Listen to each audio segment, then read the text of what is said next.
Pois bem, ontem foi dia 29 de abril. Dia 29 de abril é um dia muito especial para mim, porque foi o dia que Deus me deu o meu primeiro grande presente nesse mundo, que foi a minha filha Joana. E ela ontem fez 9 aninhos, foi uma maravilha, um dia muito gostoso de família. Mas o dia 29 de abril sempre vai ter um aspecto, como a gente diz aqui em inglês, bittersweet, né? É um doce amargo. Né? Por que eu digo isso? Porque dia 29 de abril eu costumava ligar também para dar os parabéns para o professor Olavo de Carvalho pelo aniversário dele. E eu sinto muita falta de ligar para ele, naturalmente.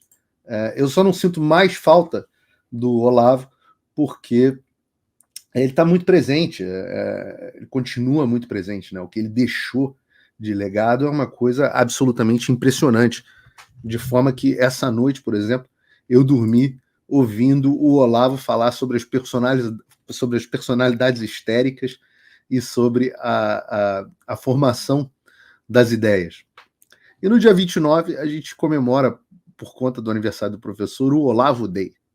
E eu acho muito justa a homenagem, porque quase tudo de bom que vem hoje no Brasil tem um dedo do Olavo de Carvalho. Então, se você acha, você está assistindo o Paulo Figueiredo Show, pode ser que você odeie o Paulo Figueiredo tanto que você quer assistir o show dele, mas de um modo geral, eu imagino que você goste de mim e por isso está assistindo o meu programa. E se você está assistindo o meu programa, você saiba que eu sou quem eu sou graças à formação do Olavo de Carvalho. Não foi que o Olavo de Carvalho me fez conservador, eu já falei para vocês, eu nem me considero um conservador de acordo com algumas definições que as pessoas têm por aí, mas o Olavo me fez uma pessoa que busca a verdade de forma incansável. Obviamente, eu tive influência do meu avô, obviamente, Jordan Peterson veio reforçando muito essa visão do Olavo de Carvalho, mas essa busca pela verdade e a certeza de que sua vida só faz sentido se você tiver um propósito maior que faça todo esse sofrimento que você tem aqui valer a pena, essa é a ideia central da minha vida. Então, hoje eu quero passar um vídeo rapidinho, só em homenagem ao professor Olavo de Carvalho, que ilustra um pouquinho dessa visão. Deixa eu passar aqui para vocês. É uma fala boa da igreja, cheia de mentira sobrevivente, Deus sabia o que estava fazendo, sobrou só eu. O efeito que eu busquei, disse Cardiel, foi sobre despertar a inteligência e fazer que cada um tome posse da sua inteligência e se torne com isso mais forte. E isso está acontecendo e vai continuar acontecendo até depois de eu morrer. Toda a vida humana, ela só adquire sentido quando nós encaminhamos as nossas decisões e as nossas ações no sentido de que a nossa forma final tenha valido a pena e não seja nem uma vergonha para nós, nem um suplício para as gerações seguintes. Olha, eu amo muito todos vocês, desejo um bom sucesso para todos vocês, vão em frente, não parem, não tenham medo de bosta nenhuma, vão em frente.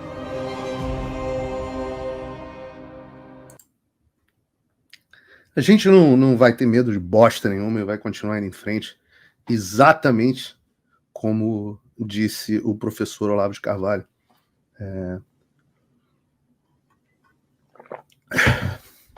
A gente vai continuar fazendo a nossa vida valer a pena, sem ter que nos envergonhar de nada, principalmente perante o nosso Criador.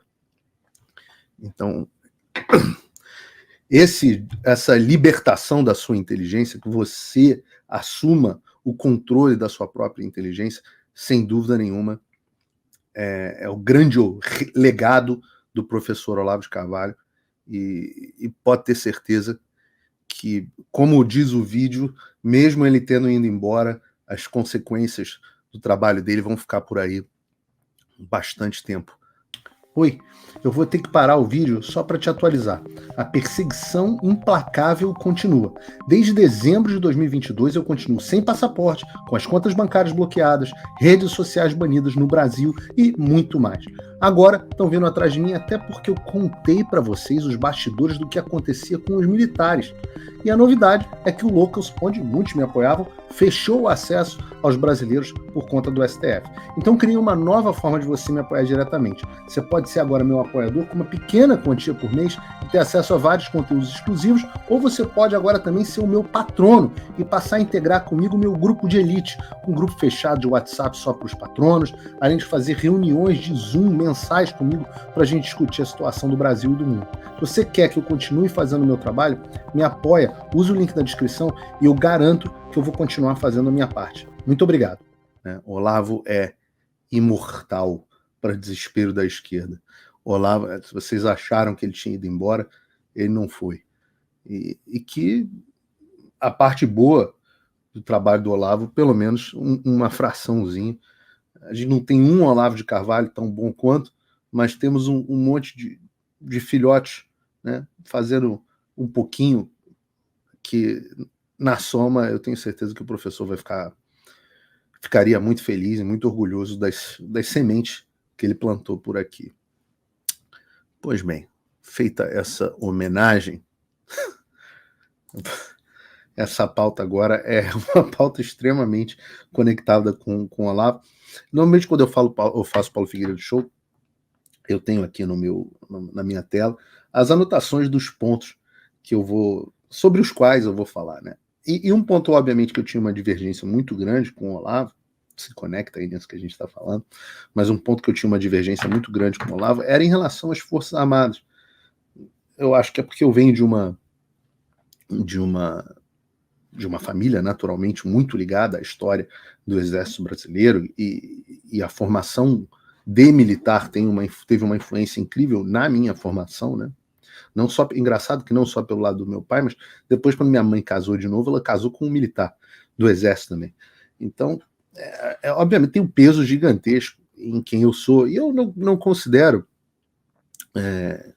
justa a avaliação de que os militares são todos positivistas e tal, porque vários militares que eu conheço, inclusive meu avô, não tinham nada de positivista, uma visão de positivista da sociedade, mas é um papo para outra história. De um modo geral, o que eu achava engraçado é que o Olavo tinha bronca, muita bronca, principalmente do comando, dos generais, né? E ele foi uma briga que ele estabeleceu desde o início, porque era uma tensão muito grande entre o governo Bolsonaro e a visão do Olavo. Então, o Olavo nunca foi intelectual, mentor, guru do Bolsonaro, claro que não, mas a influência do Olavo no movimento conservador, no movimento de direita, é absolutamente gigantesca. E, por outro lado, quando você tinha o presidente Bolsonaro, ele sempre recorria aos militares para quando ele tinha alguma dificuldade. Então, você vivia essa tensão entre esses dois mundos, e boa parte das cagadas que a gente teve no governo Bolsonaro tem a ver com esses militares, o próprio Bolsonaro sendo um militar, né? Então, essa tensão entre essas duas coisas que são absolutamente interessantes. E no final, o Olavo, hashtag, né, Olavo tem razão, os nossos comandantes mostraram que hashtag Olavo tinha razão mesmo, porque eles eram efetivamente uns bostas. Os nossos generais se mostraram, salva algumas boas exceções, eles se mostraram uns verdadeiros de uns bostas. E a população tinha um carinho muito grande pelas Forças Armadas, né? Por vários motivos. Primeiro, não sei em que ordem, mas certamente pelo lado da mão amiga do Exército, que faz um trabalho social bacana. Em alguns lugares do Brasil, o Exército é a única forma presente do Estado, então acabam atuando como dentistas, acabam atuando como médicos, acabam atuando como construtores, acabam mantendo a lei e a ordem nesses locais, acabam combatendo o tráfico de drogas, acabam fazendo segurança de fronteira, onde o Estado brasileiro não alcança essa parte da social, né, quase que da mão amiga do Exército Brasileiro é muito presente, e a população tem um histórico muito positivo disso, porque o contato que ela tem com os militares é um contato muito positivo. Por outro lado, né, você tem um recall muito positivo dos presidentes militares. Eu diria que, apesar do esforço gigantesco feito pela imprensa, né, pela Rede Globo, mais do que todo mundo, que faz minissérie sobre a ditadura, reportagem da Globo News, GNT, e dali, parece que morreram 50 milhões de pessoas no Brasil, entre mortos e desaparecidos foram uns 500 em 21 anos. Mas e muitos desses, na verdade, não foram desaparecidos, nada, simplesmente se mudaram para outros países e foram viver lá a vida, e outros vários destes mortos eram efetivamente combatentes, guerrilheiros comunistas ou terroristas. Eu acho que, apesar de todo esse trabalho da imprensa, a população tem um recall positivo. Acho que a população enxerga que o Brasil teve um baita de um crescimento econômico, que saiu de 70ª, não sei lá quanta economia, para a 8ª economia do mundo. O Brasil se desenvolveu, né? A duras penas o Brasil se desenvolveu. Eu acho que a população entende que era um momento de lei e de ordem, onde você tinha, e eu sou bastante crítico a isso, algumas pessoas tinham problemas reais à liberdade de expressão, algumas delas nem comunistas eram, muitas eram, mas você, por outro lado, né, o outro lado da moeda, é que você tinha uma população de bem vivendo de forma pacífica. Você não tinha medo do seu filho ir para a rua e ser assassinado. As pessoas dormiam no Rio de Janeiro de porta aberta. Esse mesmo Rio de Janeiro que eu cresci tomando fuzil na cara várias vezes. Eu já fui várias vezes, tomei arma na fuça, né? Que é uma coisa que se tornou realidade do carioca e era impensável. Você não tinha nem fuzil. O primeiro fuzil no Rio de Janeiro, se não me engano, foi achado acho que em 1993, alguma coisa do tipo. Então você tinha... esse é um recall positivo. As pessoas olhavam e falavam, a economia é bem, as coisas eram seguras e os caras eram honestos. Então, os caras eram honestos. Pô. Você olha, você vê Castelo Branco, Geisel, Médici, Figueiredo, ninguém enriqueceu. Né? As histórias que meu avô passou por dificuldades financeiras no fim da vida dele eram absolutamente verdadeiras. Meu avô começou o governo dele com uma casa de campo e um apartamento na Zona Sul, terminou o governo com uma casa de campo e um apartamento na Zona Sul. Né? Não teve lulinha. Meu pai, pelo contrário, perdeu muitas oportunidades de negócio porque era um controle muito rígido, não tinha lulinha, não tinha rachadinha também, não tinha absolutamente nada. Eram pessoas honestas. Né? E hoje, depois do que aconteceu, e isso levou a população a pedir SOS às Forças Armadas no final de 2022. E eu sempre digo, faço esse comentário muitas vezes, que eu acho que é uma justiça, de que as pessoas muitas vezes não sabem o que estavam pedindo. Né? Porque ninguém sabia o que fazer. O que sabia é que a Constituição fala que as Forças Armadas é que garantem os poderes constitucionais, e, ao mesmo tempo, o que se sabia era que elas eram forças que contavam com esse recall popular da população. Como que era operacionalizado, as pessoas não sabiam, as pessoas não tinham ideia, ninguém sabe o que é a diferença de estado de sítio para estado de defesa, como que você operacionaliza o artigo 142, e, para ser justo com a população, ninguém sabia, ninguém sabe, porque são mares nunca navegados, nunca dantes navegados. Então é normal que houvesse essa visão da população sobre que algo deveria ser feito pelas Forças Armadas e eles não sabiam o que. Os próprios militares nas reuniões de alto comando e tal traçavam cenários, mas ninguém sabia exatamente o que fazer. Mas o fato é que, diante do papel que as Forças Armadas tiveram no processo eleitoral, verificando os problemas no processo, a forma como o Alexandre ignorou o relatório das Forças Armadas e o papel constitucional que eles tinham, a população ficou absolutamente decepcionada. Isso se agravou muito depois do vídeo do general Dutra, puxando o saco do Lula, fazendo chacota com a população, dizendo que aquelas pessoas estavam como numa espécie de transe, etc, etc, e que estava lá para prender todo mundo, e que se dependesse ele tinha prendido antes, e não sei o que, blá, blá, blá, blá. Eu estou fazendo esse histórico todo porque hoje a gente sabe que boa parte da inação das Forças Armadas naquele momento teve também a ver com um cagaço da pressão internacional que eles sofreram do Pentágono, nos Estados Unidos, E tudo isso contribuiu para que a população olhasse para esses caras e, de forma absolutamente justa, olhasse e falasse, bom, o Ricardo Salles é um cara que fala muito isso, eu não concordo não, mas eu acho que a crítica é legítima.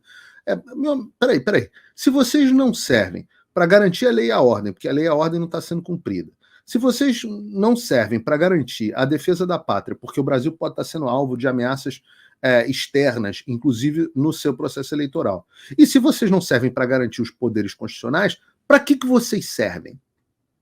Porque, porra, é muito caro manter vocês para pintar meio fio, servir de dentista e matar mosquito e plantar árvore. Eles parecem a grande marca da administração, do comando do general Tomás Paiva é a quantidade de árvores que eles plantaram. É o grande marco, assim, da gestão deles. Então, se você for abrir o Twitter do Exército hoje em dia, e eu acho que a gente pode fazer isso aqui. Cadê? Vamos fazer isso juntos. Tá aqui. Deixa eu botar aqui na tela. Se a gente for abrir o X ou o Twitter do Exército hoje em dia, a gente pega aqui, ó, essa aqui foi a última postagem do Exército. A FAB oficial e o Comando Logístico realizaram a missão de ressuprimento. O que é isso que eles estão fazendo? Né? Basicamente, os caras são funcionários públicos, ficam lá fazendo adestramento e essas coisinhas de reabastecimento logístico a partir do hub do Rio de Janeiro, babá. E a população inteira está cagando para esse tipo de coisa. Né? E aí, quando você olha aqui, você vê o comentário das pessoas. E aí você vê assim, isso é postura, depois não querem ser achincalhados. Aí aqui, ó, a gente vai falar sobre isso. Zé Dirceu defende cortes de super salários de militares. Aí aqui, ó, resumo, estão levando estoque de tinta e brochas para pintarem calçadas lá da floresta amazônica. O outro, chegou a tinta para pintar calçada. Aí o outro, traição não se perdoa, e bota aqui, o Brasil virou um Xandaquistão e o Alexangrado é a capital, que é Brasília. Aqui o outro, que bom saber que estão renovando o estoque de cachorro-quente, porque eles deram cachorro-quente lá na posse do Lula. O outro, carregando tinta para pintar meio fio. Nosso exército está envergonhando o país. Não tem um cara elogiando, não tem um. Parece que tornar o perfil privado ou bloquear todo o Twitter pode ser a melhor saída. Afinal, se já houve covardia antes, manter a consistência agora não muda muita coisa. Dano de carregar melancia pra cacete, hein? Menos verba, menos missão, menos exército, menos traição. Aí, estão preocupados com censura nas redes sociais. Muito bom, mas para que serve tudo isso mesmo? Carregamento de melancia. Se fosse para escolher entre um paralelepípedo do exército, eu escolheria o paralelepípedo. Partiu pintar meio fio de empilhadeira. Tradução dos militares, caminhão de mudança levando bagulhada daqui para lá. Uma vergonha. Dizem que se postar melancia eles bloqueiam, né? Não critiquem, eles ficam bravos. E aí, pô, dá-lhe melancia. E é isso até embaixo, faz o L. E não estão sabendo lidar com a crítica, e é porrada em cima de porrada. Não tem um elogio desses que foram da água para o vinho. No início do ano, logo no início da administração do general Frajola, que é como ele é chamado lá nos meios militares, o general Tomás, eles tomaram a decisão de fechar os comentários. O Exército tomou a decisão de fechar os comentários, porque se fechasse os comentários, eles achavam que era uma coisa passageira, que iam fechar os comentários e daqui a pouco ia tudo melhorar. Não, vai tudo melhorar. E o general Tomás chegou aí recentemente, inclusive em palestras, o pessoal me manda, a tropa fica me mandando as palestras deles dizendo que conseguiram resolver a crise de credibilidade do Exército. É um negócio que não é mostrado nem pelas pesquisas nem pela internet. E a gente mostrou aqui o deputado Marcel Van Hatten, que interpelou o general Tomás, que ficou putinho nas calças, porque ouviu umas verdades do Marcel Van Hatten, esse sentimento que é o sentimento absolutamente popular. E qual é a solução para esse problema de credibilidade do Exército? Eu sou um cara que gosta de propor soluções, né? Isso é uma diferença até do Olavo. O Olavo era um cara que falava assim, não, eu só digo como é que estão as coisas, eu não proponho nada. Eu sou um cara mais propositivo, porque eu não sou um intelectual, como o Olavo. Então, eu gosto de soluções práticas, eu gosto de tentar resolver problemas, né? E eu vou propor aqui uma solução ao final desse comentário, mas a solução que parece que o Exército escolheu, que as Forças Armadas escolheram para esse problema, foi a mesma solução de qualquer servidor público incompetente ou de qualquer incompetente. Porque o que faz uma pessoa incompetente quando ela é confrontada com a própria incompetência? Eu poderia abrir aqui o site do Paulo Figueiredo Show, mas eu vou abrir, e peço desculpas a vocês por isso, eu vou abrir o UOL, mas há uma razão específica.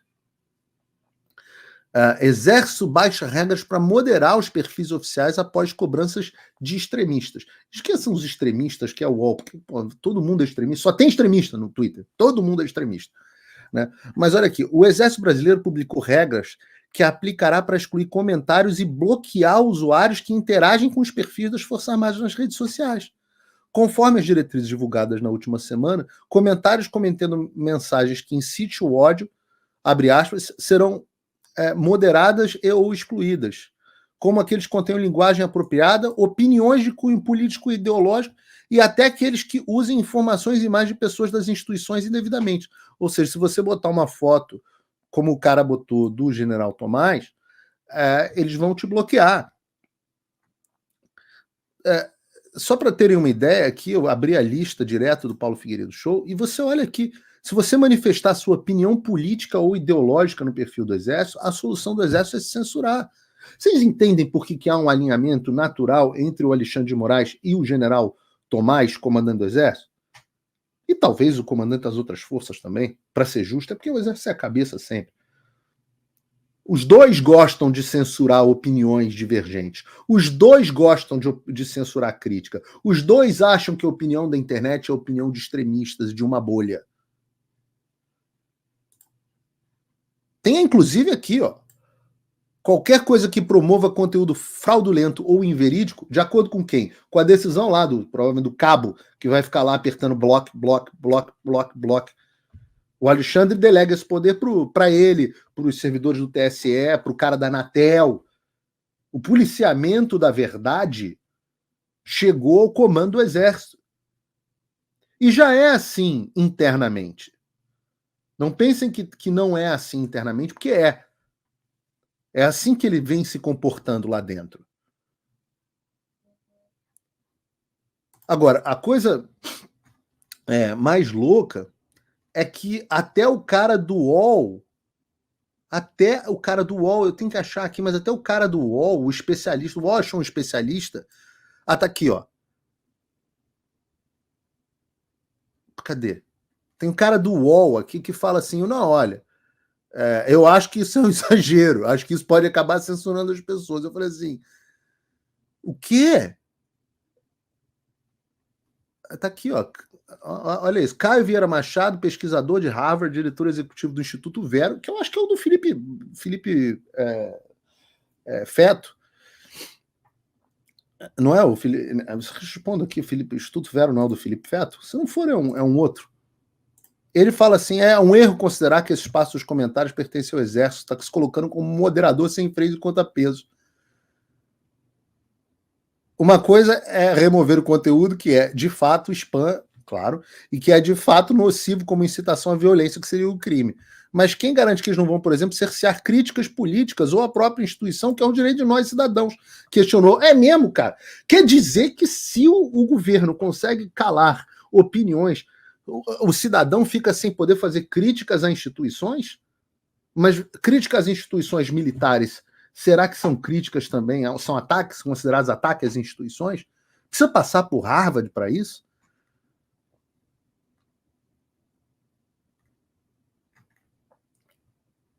Olha que interessante. Um pesquisador de democracia do ambiente digital e de combate à desinformação consultado pelo Estadão avalia que o texto é desproporcional e abre margem para o cerceamento de críticas à instituição. Porra. Vocês e eu vivemos para ver o especialista de Harvard, do Instituto Vero, e o especialista do Estadão e do UOL defender mais a liberdade de expressão do que o comandante do Exército, cara. SOS Instituto Vero, SOS especialista do UOL, vamos sair com as plaquinhas. Que vergonha, que ponto nós chegamos. E os caras, a solução vai ser bloquear comentário de novo, igual faz o eunuco invertebrado. Acho que a Vera Magalhães também, não sei. Essas pessoas que você não pode mais comentar, porque tem pavor do contraditório. Eu tenho lá todos os meus haters, eu acho um barato que eles fiquem me xingando. Bloqueio aqui, às vezes, no chat para não tumultuar, mas em geral deixo até no chat os haters falarem. Eu obrigo a se inscrever no canal, né? Para comentar. Eu falo, deixa o hater se inscrever, porra. Pelo menos ele ajuda o algoritmo do YouTube, já que tem um monte de gente agora nos assistindo que não clicou no like, que não clicou no algoritmo do YouTube. Aí nós estamos liderando a audiência. Jovem Pan, nesse momento, com 8.100 pessoas, CNN com 7.000, e nós aí nos aproximando dos 15.000. E tem muito programa pela frente. Tem muito programa pela frente. Então, esse é o ponto que nós chegamos.